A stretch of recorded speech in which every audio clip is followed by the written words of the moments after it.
নমস্কার বন্ধুরা, এবারের জন্মাষ্টমী ব্রত কিভাবে পালন করলাম তা তোমাদের সঙ্গে ভাগ করে নিচ্ছি। প্রথম দিন সব কিছু আমাদের তাল দিয়েই করতে হয়।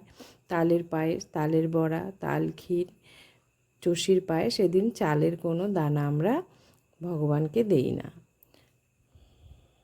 পরের দিন পারণে আমি কি দিয়ে ভগবানকে ভোগ নিবেদন করেছিলাম তা তোমাদের সঙ্গে ভাগ করে নিচ্ছি। করেছিলাম গাজরের হালুয়া, সুজি দিয়ে সুজির হালুয়া ও সাদা পায়েস। চাল আর দুধ কিশমিশ দিয়ে নর্মালি যে সাদা পায়েসটা হয় সেটা। মিষ্টিতে আমি এই তিনটে জিনিসই রেখেছিলাম।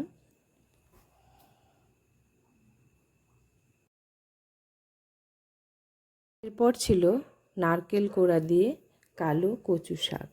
আমি এটা একটু মিষ্টি মিষ্টি করেই করি।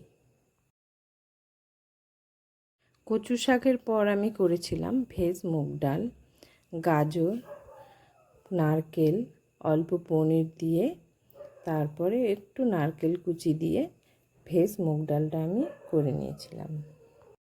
ডালটা করতে করতে গ্যাসের আর এক পাশে পাঁচমিশালি সবজিও বসিয়ে দিয়েছিলাম।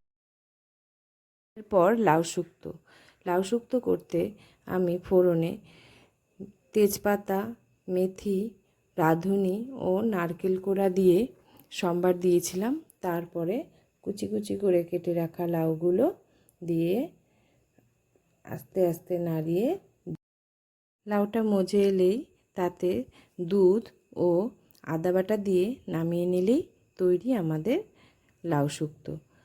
নামানোর আগে অল্প একটু মিষ্টি দিয়ে দেবেন, তাহলে টেস্টটা অনেকটা বেশি আসে।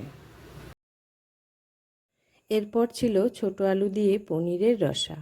তার জন্য প্রথমে পনিরগুলোকে টুকরো করে কেটে ভেজে নিয়ে তারপর কড়াইতে সম্বার দিয়ে আলুগুলো মশলার সাথে কষিয়ে গরম জল ঢেলে তাতে পনির দিয়ে নাড়াচাড়া করে বেশ ফুটিয়ে ঘি গরম মশলা দিয়ে নামিয়ে নিলেই তৈরি হয়ে যাবে আমাদের পনিরের রসা।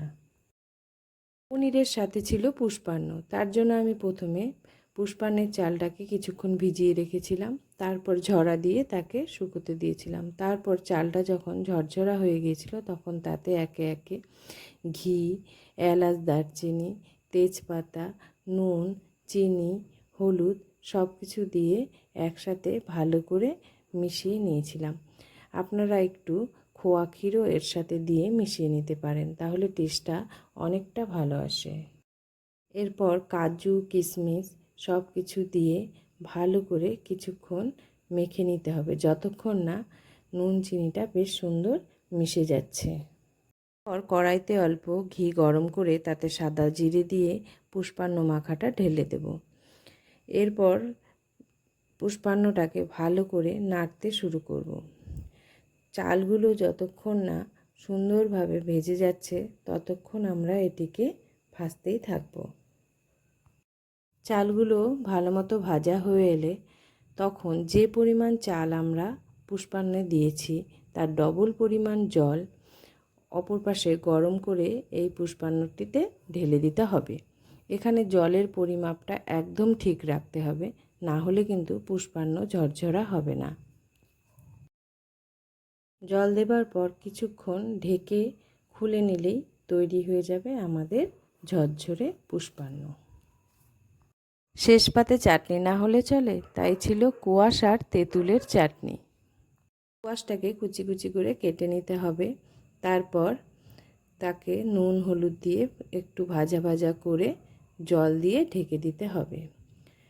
কোয়াশটা সিদ্ধ হয়ে এলে তারপর ঢাকনা খুলে চিনি দিয়ে নাড়াচাড়া করে মাখা মাখা হয়ে এলে তারপর তেঁতুল গুলিয়ে তার মধ্যে তেঁতুল গোলাটা দিয়ে দিতে হবে। এরপর কিছু বেদানার দানা ছড়িয়ে দিলেই তৈরি আমার চাটনি। এভাবেই আমি আমার জন্মাষ্টমীর ব্রত পালন করলাম। ভালো লাগলে অবশ্যই ভিডিওটি লাইক করবেন ও শেয়ার করতে ভুলবেন না।